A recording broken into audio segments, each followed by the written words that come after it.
body to build muscle. And so until a kid starts puberty, that's kind of, in my experience, the best time to start looking at weight training and to build emphasis on that. Until they're pretty much adults as far as their bodies are concerned, the weight training should be kind of pared down a little bit.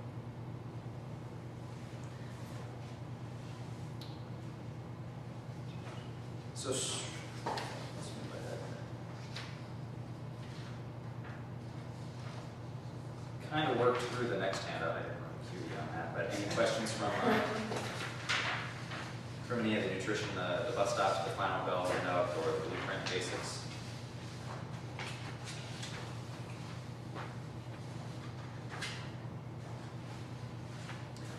One thing that I will say about the blueprint basics handout is at the top it says teens calorie allowance is roughly 2,500 to 5,000 calories a day. That's a pretty big swing. You know, a pound of body fat, anybody know roughly how many calories are in a pound of body fat? About 3,500 calories. So if you're needing 2,500 calories and you're consuming 5,000, it's almost a pound of extra calories that you ate. That doesn't assume you're going to gain a pound of fat, but regardless. And with that range, knowing that range, look at the size of the kid, the muscle tone. You could have a child who's 6'2", but a bean pole doesn't have a whole lot of muscle on them. Their caloric needs are going to be a little bit lower than somebody who has a decent amount of muscle on them. Also look at what sort of event they're in. Again, if they're in a more start-stop type event, something maybe of a shorter duration, a gymnast or a baseball player or something like that, where they're not continuously moving as compared to soccer or cross country or hockey or something. Then you can sort of guesstimate within that 2,500 calorie swing if they should be towards the top end or the lower end.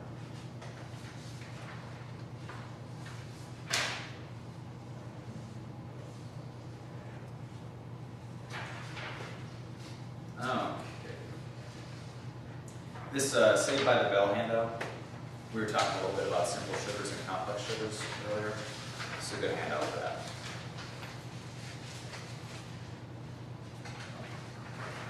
Down the right-hand side, it lists simple carbs and complex carbs.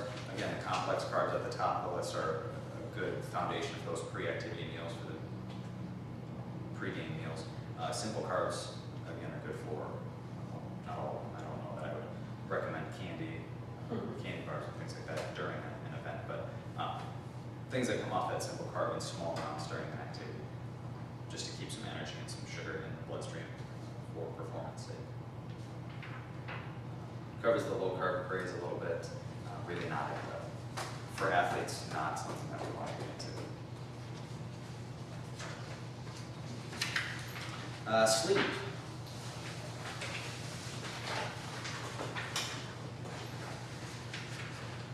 Basically, as far as athletic performance and athletic health is concerned, the biggest deal with sleep is allowing our body enough time to recover. 8 hours a day. 8 hours a day. You always hear 8 hours a day. For kids who are growing, or adolescents who are performing, athletic events every day for 2-3 hours at a time, I would say 9 hours is the minimum. If you're good lucky, you can get to sleep for on a weeknight. Usually they're trying to stay up as late as they can and have them get up by 5:30 or 6 o'clock, especially if they have practice in the morning or something. But trying as consistently as possible to get a good 9-10 hours of sleep on a daily basis. And you can't really bank it up on the weekend and sleep till 2 o'clock in the afternoon. And then try and spread that out over the rest of the week.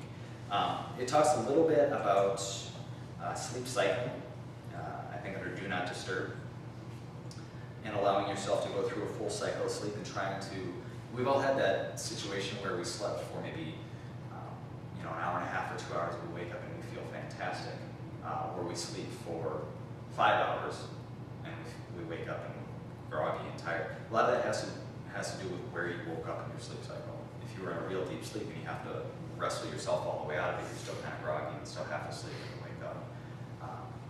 The sleep cycle takes about an hour and a half, so trying to time your sleep in an hour and a half increments, either you sleep for an hour and a half or 3 hours or 4.5 or 6 or so on and so forth, 7.5. And doing the best you can to stay within that 90 minutes segment. Trying to wake at the same time every day, allowing your body's rhythms to form a habit. If you're mixing it up every day, you really don't have a rhythm anymore. So trying to, even on weekends, again, probably a tough sell, but setting an alarm clock and trying to wake up at the same time, even on weekends, goes a long way to getting sound and restful sleep. What about naps, Chad?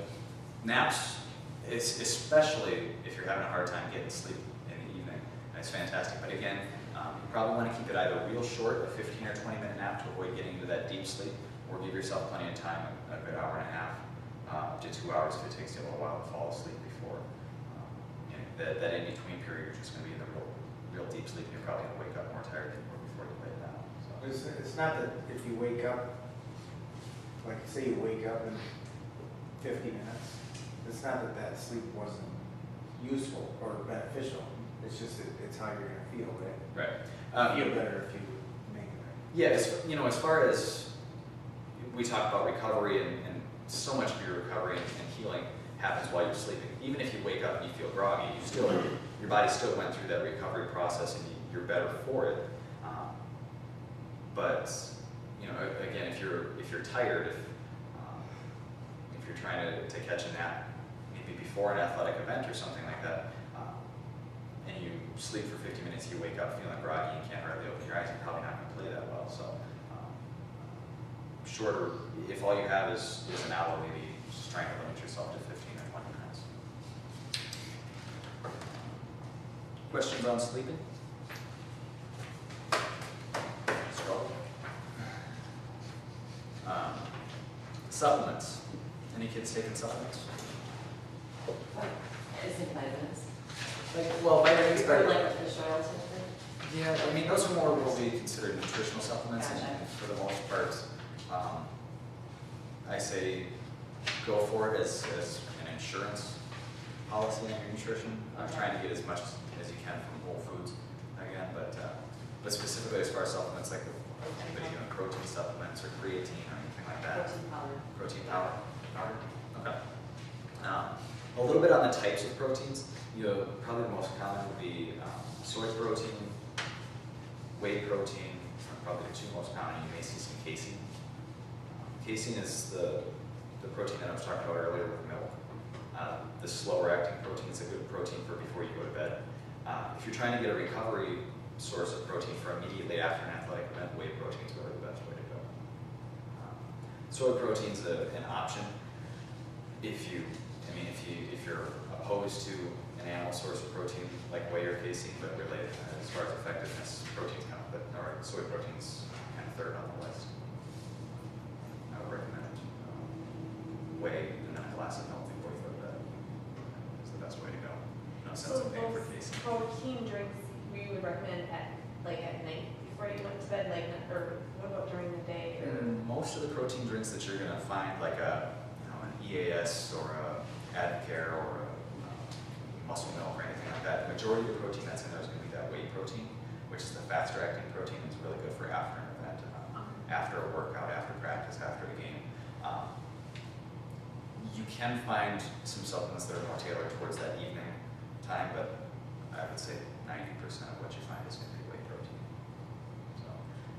So not so much in the evening, but more. You can find casein protein at GNC or BSN makes a good casein protein. But as far as casein protein goes, if you want a supplement, you certainly can. But even something like cottage cheese, those curds are casein. So there's nothing wrong with